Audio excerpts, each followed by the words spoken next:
Vladimir Poutine s'est rendu à Marioupol, en Ukraine, samedi 18 mars. Sous les caméras, le chef d'État russe a arpenté les rues de la ville portuaire en voiture et rencontré des habitants. Seulement, d'après Anton Gerashchenko, un conseiller du ministre de l'Intérieur ukrainien, le président russe aurait eu recours à un sosie. Ce lundi 20 mars, le Daily Mail rapportait que le haut fonctionnaire a publié sur les réseaux sociaux 3 images de Vladimir Poutine afin de prouver sa théorie. En légende, il a écrit « Qu'est ce qui se passe avec ton menton, Poutine ?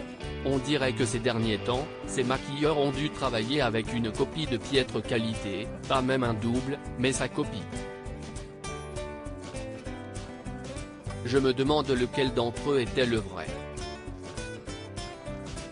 Cette théorie est appuyée par Général SVR, un compte Telegram d'opposition. L'information provenant du Kremlin selon laquelle Vladimir Poutine s'est rendu en Crimée et à Marioupol n'est pas vraie, a assuré la chaîne. Selon cette source, un double du président se serait rendu en Crimée uniquement dans le but de faire une séance de photos-vidéo.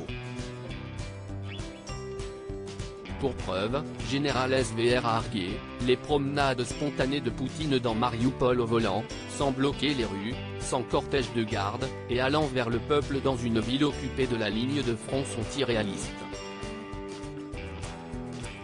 Le groupe a ainsi affirmé que le président se trouvait alors à plusieurs centaines de kilomètres de là, au chaud et en toute sécurité. Supérieur à Vladimir Poutine à 70 ans, retour sur son évolution physique en images et il faut arrêter le complotisme toutefois, ces allégations ont été réfutées par le général François Chauvency, docteur en sciences de l'information et de la communication. Dans les colonnes du Figaro, ce lundi 20 mars, ce dernier a indiqué qu'il faut arrêter le complotisme. Selon lui, il n'est pas totalement absurde de penser que Vladimir Poutine utilise parfois des leurres. Seulement, dans le cas présent, les images et photos en gros plan permettent clairement d'identifier le chef d'État russe.